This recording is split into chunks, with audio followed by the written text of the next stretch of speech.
લેડીઝમાં આજે વાળ ખરવાની problem common છે, પણ પ્રોબ્લેમ કોમન જોવા જતા આપણે એ તો એનાલિસિસ કોઈ દિવસ કર્યું જ નથી કે એનું મૂળ કારણ શું છે કે આ પ્રોબ્લેમ આટલી કોમન થઈ ગઈ છે. તો સૌથી પહેલા આજની ડાયટ પર ધ્યાન આપીએ. તો લેડીઝમાં આજની ડાયટ આપણે એનાલિસિસ કરીએ તો બહારનું ખાવાનું ખૂબ કોમન બની ગયું છે. હવે એક સિમ્પલ વસ્તુ છે કે બહારનું ખાવાનું તમને એટલું પોષણ નથી આપી શકવાનું જેટલું તમને ઘરનું ખાવાનું આપી શકે છે. તો બહારના ખાવાનામાં તમારા બોડીમાં પોષક તત્વો જેમ કે કેલ્શિયમ, ફોસ્ફરસ, ઝિંક, આ બધા બોડીના જે પ્રોટીન્સ છે આ બધા ધીરે ધીરે ઓછા થતા જાય છે. 2 વર્ષ, 3 વર્ષ, 4 વર્ષ. ઘણા લોકો કહે કે ત્યાંનું પાણી ખરાબ હશે, પણ પાણી નહીં, તમે એ નથી ધ્યાન આપતા કે તમારી ડાયટ કેવી છે. તો ડાયટ તો ખરું જ, પણ પાણીનું કન્ઝમ્પશન પણ કશેક ભાગ ભજવશે. પાણીનો પ્રકૃતિ એવું નથી.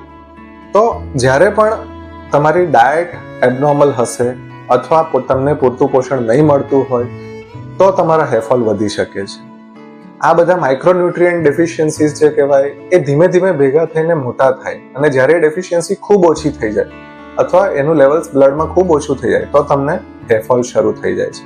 હેરફોલ નોર્મલી એવું કહેવાય છે કે એક વાળની લાઈફ સાયકલ 5 થી 6 વર્ષની હોય છે, પણ એ લાઈફસ્ટાઈલ ટૂંકાઈ જાય છે જ્યારે પણ બોડી પર કોઈ જાતનો સ્ટ્રેસ પડે છે.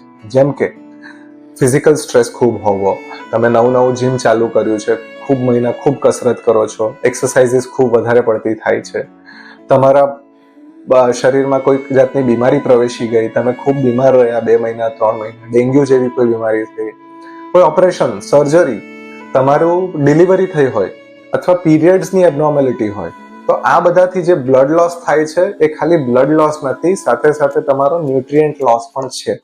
તો એની ભરપાઈ જો તમે પૂરતી રીતે ના કરો તો આવા કોઈ પણ એપિસોડ બનવાના 2 થી 4 મહિનામાં તમારો હેરફોલ વધી શકે છે, જેને કહેવાય છે ટેલોજેન એફ્લુવિયમ. તો એને રિવર્સ કરવા માટે સૌથી જરૂરી વસ્તુ છે તમારું બ્લડ એનાલિસિસ થવું જોઈએ, તમારું હેર એનાલિસિસ થવું જોઈએ, અને એ એક વ્યવસ્થિત સર્ટિફાઈડ સ્કિન સ્પેશિયાલિસ્ટ કરશે. એનાથી ચેક કરશે કે તમને શું ઉણપ છે. ઇવન હિમોગ્લોબિન ઓછું હોય, જે આજે સૌથી કોમન આપણે ગણવામાં આવે છે કે નોર્મલ હિમોગ્લોબિન તમારું 12 થી 13 હોવું જોઈએ, પણ આજે 90% પેશન્ટ્સ અને ડોક્ટર્સ પણ 10 હિમોગ્લોબિનને નોર્મલ ગણીને ચાલે છે. હવે તમે વિચારો કે તમારી ગાડીનું એન્જિન 100%ના બદલે 70% પર ચાલતું હોય તો શું તમારી ગાડી સારું પરફોર્મન્સ આપશે?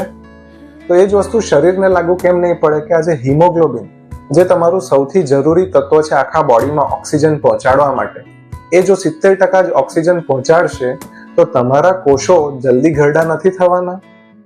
તો પહેલા પોતાનું હિમોગ્લોબિન, માઇક્રોન્યુટ્રિયન્ટ ડેફિશિયન્સીસ કરેક્ટ કરો તમારા ડોક્ટરની સલાહ લઈને, અને પછી તમારા સ્કિનની ટ્રીટમેન્ટ કરો, હેરફોલની ટ્રીટમેન્ટ કરો, અને પછી જો ડેફિનેટલી 3 થી 6 મહિનાની વ્યવસ્થિત સારવારથી તમારા વાળ આપોઆપ વધવા લાગશે.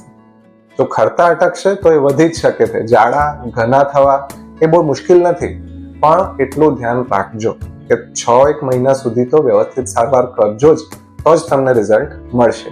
કારણ કે હેરફોલની ટ્રીટમેન્ટ કંઈ 1-2 મહિનામાં થઈ શકતી નથી, કારણ કે વાળ ઉગવાની સ્પીડ જ આશરે 1 થી 1.5 સેન્ટીમીટર પર મંથ હોય છે. તો હેરફોલની ટ્રીટમેન્ટ બહુ ફટાફટ એક્સપેક્ટ કરવી, રિઝલ્ટ બહુ ઇમેચ્યોર જેવું છે, અને એના માટે તમારે હંમેશા ધ્યાન રાખવાનું કે જે વસ્તુ ધીરે થાય એ વસ્તુ સારી રીતે થાય. તમારા હેરની સારવાર માટે કશે પણ જઈ શકો છો, કોઈ પણ વ્યવસ્થિત સ્કિન સ્પેશિયાલિસ્ટની મદદ અથવા સલાહ લઈ શકો છો. પણ જાતે ઉપર છેલ્લું સોશિયલ મીડિયામાં જોઈને સારવાર કરીને પછી રિઝલ્ટ ના મળે અથવા પૈસા વેડફાઈ જાય પછી તમે સ્કિન સ્પેશિયાલિસ્ટ પાસે જાઓ તો એમાં નુકસાન તમારું જ છે. તો તમે ડિસિઝન લો કે સ્કિન સ્પેશિયાલિસ્ટ પાસે સારવાર કરવી છે કે સોશિયલ મીડિયા.